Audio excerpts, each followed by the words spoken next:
धन्यवाद सभापति महोदय। फाइनेंस बिल जो कि सरकार की टैक्सेशन पॉलिसी से संबंधित है, कैसे सरकार अपने फाइनेंसिंग करती है अपने बजट को, उससे संबंधित विषय पे मुझे आज बोलने का जो अवसर मिल रहा है। हम इस फाइनेंस बिल के बारे में आकलन अपना भी देना चाहते हैं और कई बातों पे गहरी नाराज़गी अपनी व्यक्त करना चाहते हैं।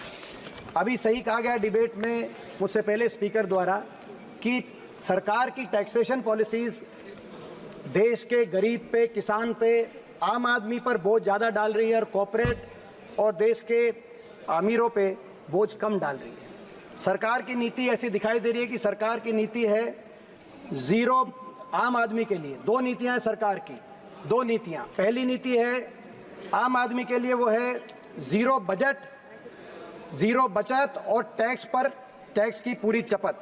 और ख़ास नागरिकों के लिए सरकार की नीति है टैक्स में राहत और कमाई खटाखट।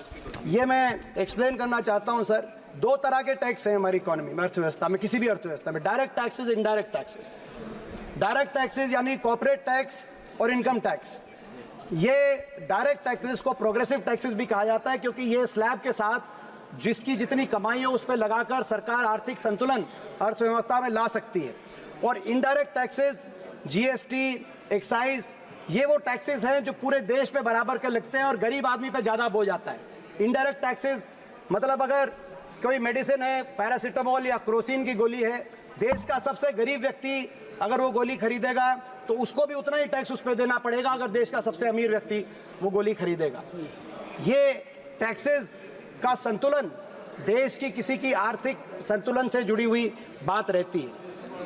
आज हमारी देश की अर्थव्यवस्था में इस वर्ष अगर हम स्टेट्स और सेंटर के दोनों टैक्सेस को ऐड करके देखें तो डायरेक्ट और इनडायरेक्ट टैक्सेस में लगभग 1/3 हमारे देश की कलेक्शन डायरेक्ट टैक्सेस से हो रही है और 2/3 इनडायरेक्ट टैक्सेस से, जो टैक्स देश के गरीब से, किसान से, आम आदमी से ज़्यादा लिया जा रहा है। अगर हम इसकी तुलना करें बाकी दुनिया के देशों से, ज़्यादातर एडवांस इकोनॉमीज, OECD कंट्रीज, एशियाई देशों में लगभग 2/3 देश का टैक्स का कलेक्शन लगभग 2/3 रहता है डायरेक्ट टैक्सेस से और 1/3 रहता है इनडायरेक्ट टैक्सेस से, जो गरीब आदमी से लिया जाता है। और अगर हम यूपीए के समय से तुलना करें, यूपीए के समय भी हमारी देश की अर्थव्यवस्था में काफ़ी संतुलन आया था और लगभग आधा 43% डायरेक्ट टैक्सेस से हम यूपीए के समय हमारी जो है सरकार लिया करती थी, 43% डायरेक्ट टैक्सेस से और 57% इनडायरेक्ट टैक्सेस से। तो यानी कि सरकार ने इस असंतुलन को विपरीत दिशा में लेके जाने का काम किया है। आज डायरेक्ट टैक्सेस में के माध्यम से कम कलेक्शन हो रहा है कॉर्पोरेट, और उसमें भी कॉर्पोरेट के टैक्सेस में सबसे ज़्यादा राहत सरकार ने देने का काम किया। पहली मर्तबा देश में इनकम टैक्स कॉर्पोरेट टैक्स से ज़्यादा इनकम टैक्स से कलेक्शन हो रहा है और अगले वर्ष तक पहली मर्तबा जीएसटी कलेक्शन भी कॉर्पोरेट टैक्स से ज़्यादा होगी। तो कॉर्पोरेट टैक्स से सबसे कम कलेक्शन हुआ और कॉर्पोरेट टैक्स के कलेक्शन में गिरावट आई है पिछले कुछ वर्षों में। खास तौर पे 2019 में जब कॉर्पोरेट टैक्स में एक राहत दी गई 30% से घटाकर 22% तक कॉर्पोरेट टैक्स को कम किया गया। आपकी नीयत क्या रही उस समय, उस पर मैं प्रश्न नहीं कहूँगा, लेकिन जब आपने बड़े उद्योगपति घरानों को, कॉर्पोरेट्स को ये राहत दी तो आपने कहा कि आप राहत इसीलिए दे रहे हैं कि अर्थव्यवस्था के अंदर निवेश हो, अर्थव्यवस्था में निवेश बढ़े, इन्वेस्टमेंट हो। और इस वजह से पिछले 5 साल में 8.7 लाख करोड़ की राहत देश के कॉर्पोरेट्स को देने का काम आपकी सरकार ने किया। लेकिन हकीकत क्या हुई? हकीकत ये हुई कि निवेश बढ़ने की बजाय इन 5 वर्षों में निवेश लुढ़क गया। कॉर्पोरेट टैक्स में टैक्स कट आपने उनकी प्रॉफिट मार्जिन को बढ़ाने के लिए नहीं दिया था, आपने निवेश बढ़ाने के लिए दिया था। निवेश लुढ़क गया। आज प्राइवेट इन्वेस्टमेंट यानी कि निजी निवेश दर देश में 20 वर्ष में सबसे निम्नतम स्तर पे है। Q1 फाइनेंशियल ईयर 2025 में जो निवेश दर आया वो 20 साल में 2004 के मुकाबले का आज निवेश दर हरियाणा, आज देश की अर्थव्यवस्था में हुआ। और दूसरी ओर FDI, फॉरेन निजी निवेश दर, जो हमारे डोमेस्टिक इन्वेस्टर्स हैं, और FDI भी आज 16 वर्षों में सबसे निम्नतम स्तर पर FDI। इस वर्ष एफडीआई 1.1% जीडीपी की हमारी एफडीआई मिली। मैं सुन रहा था वित्त मंत्री जी कह रही थी कि एफडीआई कम इसीलिए हुई है क्योंकि जियोपॉलिटिकल कॉन्फ्लिक्ट्स की वजह से, लेकिन जियोपॉलिटिकल कॉन्फ्लिक्ट्स तो पूरी दुनिया के लिए होने चाहिए। दुनिया के बाकी देशों में एफडीआई में गिरावट नहीं आई। हिंदुस्तान एफडीआई जो रिसिप्ट्स हैं उसमें 8वें नंबर पे होता था, एक ही वर्ष में गिर के 15वें नंबर पे आ गया हमारा देश एफडीआई में। और एफडीआई में तो रिकॉर्ड गिरावट आई है, लेकिन उसके साथ साथ आउटफ्लो में रिकॉर्ड बढ़ोतरी हुई है। एक और केवल $27 बिलियन की एफडीआई इस साल, दूसरी ओर $14 बिलियन का आउटफ्लो हो गया। तो आपने टैक्स कट किया कॉर्पोरेट्स के लिए कि कॉर्पोरेट निवेश करेंगे, जॉब क्रिएशन होगी। निवेश दर 20 साल में सबसे नीचे स्तर पे आ गया, एफडीआई 16 साल में सबसे निम्नतम स्तर पे आ गई, निवेश हुआ नहीं, इसीलिए आज देश में बेरोजगारी रिकॉर्ड स्तर पे चल रही है। आपने ये जिस तरह की इकोनॉमिक पॉलिसी आप लेके आए, इस इकोनॉमिक पॉलिसी को ट्रिकल डाउन इकोनॉमिक पॉलिसी भी कहते हैं कि कॉर्पोरेट्स के हाथ में पैसा दो, वो निवेश करेंगे। लेकिन ये गलत साबित हो चुकी है दुनिया में, क्योंकि कॉर्पोरेट्स के हाथ में पैसा होगा तो वो वहाँ उस अर्थव्यवस्था में निवेश करेंगे जहाँ डिमांड स्ट्रांग है। आपने डिमांड को स्ट्रांग करने के लिए कोई कदम नहीं उठाए। जब तक डिमांड हमारी डिमांड भी अगर आप देखें, रूरल सेक्टर में डिमांड पिछले 5 साल से फ्लैट है। आज कृषि सेक्टर में डिमांड हमारी पिछले 7 साल से फ्लैट है। डिमांड जब तक इकोनॉमी में नहीं आएगी तब तक कॉर्पोरेट्स हमारी इकोनॉमी के अंदर निवेश नहीं करेंगे। मैं सरकार से कहना चाहता हूं, ये जो आपने ट्रिकल डाउन इकोनॉमिक्स जो फेल हो चुकी है, ट्रिकल डाउन इकोनॉमिक थ्योरी, उसको हिंदुस्तान में प्रयास करने के लिए 10 साल लगा दिया आपने, कॉर्पोरेट्स को फायदा। एक बार आप हिंदुस्तान के आम आदमी के हाथ में पैसा देके देखें, आप डिमांड साइड इकोनॉमी की तरफ कदम बढ़ाएं। किसान को, गरीब को, जिनको आपकी जो कोई राहत नहीं मिली, आप उनको भी राहत देके देखें। आप लीगल गारंटी एमएसपी पे देके देखें, आप मनरेगा में 400 रुपए की वेज करके देखें, और हमारे देश के आम आदमी के हाथ में आप पैसा दें, ताकि उनके पास जब पैसा उनके हाथ में आएगा, हमारी डिमांड बढ़ेगी, कॉर्पोरेट्स की इन्वेस्टमेंट तब हमारे देश में उस रूप से हो पाएगी। एक और कारण है, इतना ज़्यादा कॉर्पोरेट टैक्स कट देने के बावजूद निवेश नहीं हुआ। इसका दूसरा कारण डिमांड कम के साथ साथ, अध्यक्ष महोदय, दूसरा कारण है मोनोपोलीज। हमारे देश में क्रोनियज्म और क्रोनी मोनोपोलीज क्रिएट हो रही हैं। हमारे देश के 5 बड़े कॉर्पोरेट घराने आज लगभग 40 सेक्टर्स के अंदर, आज उनके लिए सरकार की सहायता से उन्होंने मोनोपोलीज अपने लिए बनाने का काम किया है। सीमेंट, पोर्ट, डिफेंस, टेलीकॉम, ये वो सेक्टर हैं जिन सेक्टर्स में अब तो न्यूक्लियर की भी बात आ रही है। कुछ कॉर्पोरेट घराने इन सेक्टर्स में मोनोपोलीज क्रिएट कर रहे हैं। लीगल और पीनल एनवायरनमेंट सरकारी एजेंसीज के माध्यम से ऐसा बनाया जा रहा है, जब मोनोपोलीज क्रिएट हो जाया करती हैं तो मोनोपोलीज में आप ये देखेंगे कि मोनोपोलीज के अंदर जो है दूसरा निवेश नहीं होगा।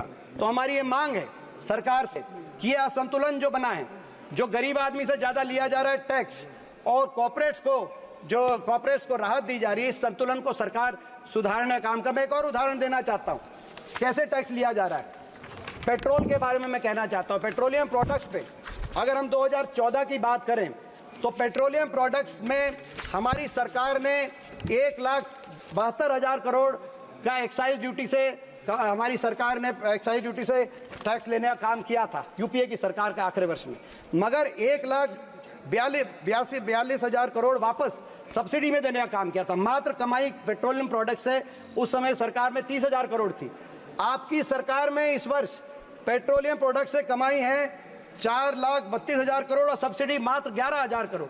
केवल पेट्रोलियम प्रोडक्ट से आपने 4,20,000 करोड़ देश की आम जनता से आप कमाई करने का काम कर रहे हैं। जहां हमारी सरकार एक वर्ष में 30,000 करोड़ करती थी, आप 4,20,000 करोड़ कर रहे हैं पेट्रोलियम प्रोडक्ट से। पेट्रोल पे एक्साइज हमारे समय ड्यूटी जहां 9 रुपए थी आपकी 20 रुपए, डीजल पे 3 रुपए थी आपकी 15 रुपए। आज पेट्रोल से आप कमाई कर रहे हैं। टोल्स के माध्यम से 2014 में टोल्स में जो के माध्यम से पूरी कुल कलेक्शन 3,000 करोड़ थी, आज टोल्स के माध्यम से 65,000 करोड़ है। हर वस्तु पे, आम मर्जा की वस्तु पे जीएसटी लगाकर आज सारा कर का बोझ आम आदमी पे, आप किसान पे जो डालने का काम कर रहे हैं, इस नीति से हम इस नीति का विरोध करना चाहते हैं। हम यही मांग करते हैं कि राहत दी जाए, पेट्रोल डीजल की एक्साइज में राहत दी जाए, इंडेक्सेशन और कैपिटल गेन टैक्स में जो इंडेक्सेशन की आपने बात की उसको वापस लिया जाए, लाइफ इंश्योरेंस, मेडिकल इंश्योरेंस में जीएसटी विड्रॉ की जाए। हम ये सारी मांगे सरकार से टैक्सेशन प्रोजेक्ट प्रपोजल में रखना चाहते हैं। इसके साथ साथ जहाँ तक मैं एक बात हरियाणा के विषय में एक बात मैं महत्वपूर्ण आपके माध्यम से रखना चाहता हूँ।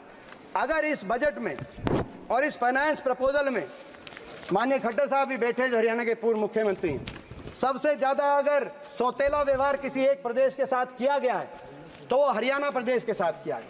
और मैं बताता हूँ कैसे।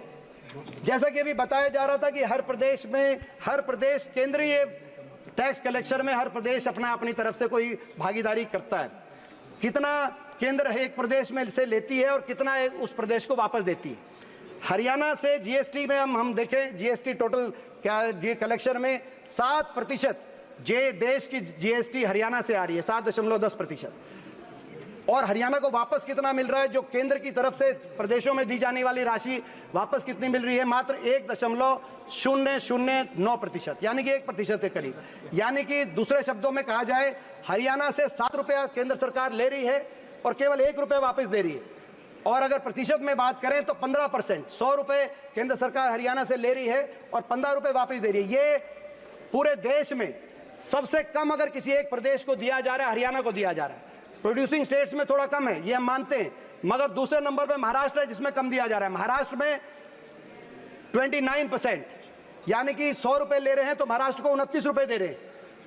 कर्नाटक में 100 रुपये ले रही है केंद्र सरकार तो 39 रुपये दे रही है, 40 के लगभग। तो पूरे देश में 29 प्रदेशों में आज हरियाणा एक प्रदेश है जहां सबसे कम 15% ही केंद्र सरकार वापस दे रही है। और नेट डिवोल्यूशन की बात करें, कितनी केंद्र की राशि दी जाए, अगर प्रति व्यक्ति में देखें, प्रति व्यक्ति, आज दुर्भाग्य ये कि प्रति व्यक्ति मैंने कैलकुलेट किया अध्यक्ष महोदय, प्रति व्यक्ति अगर देखा जाए तो 29 प्रदेशों में सबसे कम पिछले वर्ष जो हमें डिवोल्व किया गया, हरियाणा को दिया गया 22,000 करोड़, यानी कि प्रति व्यक्ति 6,938 रुपये हरियाणा को प्रति व्यक्ति मिला पिछले से। ये भी 29 राज्यों में सबसे कम हरियाणा को दिया जा रहा है।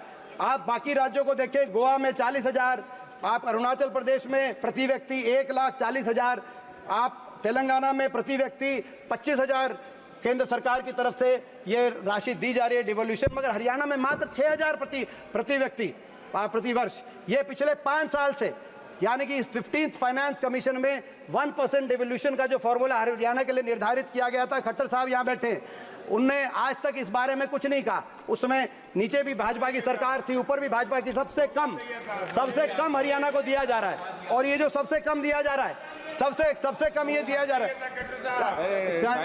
सबसे कम। आप पूरा सुन लीजिए, उसके बाद खट्टर साहब आप जवाब दीजिए। क्या हो सकता है? प्रश्न पूछना चाहते हैं आज ये हम प्रश्न पूछना चाहते हैं। हरियाणा जिसकी आबादी देश में, हरियाणा का क्या कसूर है? हमारी आबादी देश में 2.1% है, क्या हमारा ये कसूर है? देश का क्षेत्रफल हरियाणा का 1.34% है। हमारे 4% देश की जीडीपी आज हरियाणा, क्या हमारा ये कसूर है? देश के जीएसटी कलेक्शन में 7% हरियाणा का योगदान है, क्या हमारा ये कसूर है? देश के फूड ग्रेन्स में, खाद्यान्न अन्न भंडारण में 33% हरियाणा किसान दे रहा है, क्या ये कसूर है? क्या देश की आर्म फोर्सेज में 11% हरियाणा से आर्म फोर्सेज का ह्यूमन रिसोर्स आ रहा है, क्या ये कसूर है? क्या देश के मेडल 50% देश के मेडल हरियाणा से आ रहे हैं, क्या ये कसूर है? और इसके बाद हरियाणा में 29 प्रदेशों में सबसे कम हरियाणा को मात्र 1% केंद्र से मिलने वाली राशि मिल रही है। और आपने देखा बजट में, हमें मुझे इस बात का दुख नहीं है कि बजट में हरियाणा का नाम तक नहीं लिया गया, इस बात का तो दुख तो है। लेकिन आपने देखा कि खेलो इंडिया का बजट, आज देश के 3 मेडल आए, मैं कंक्लूड की तरफ जा रहा हूं, देश के 3 मेडल आए जिसमें से 2 हरियाणा खिलाड़ी लेके आए।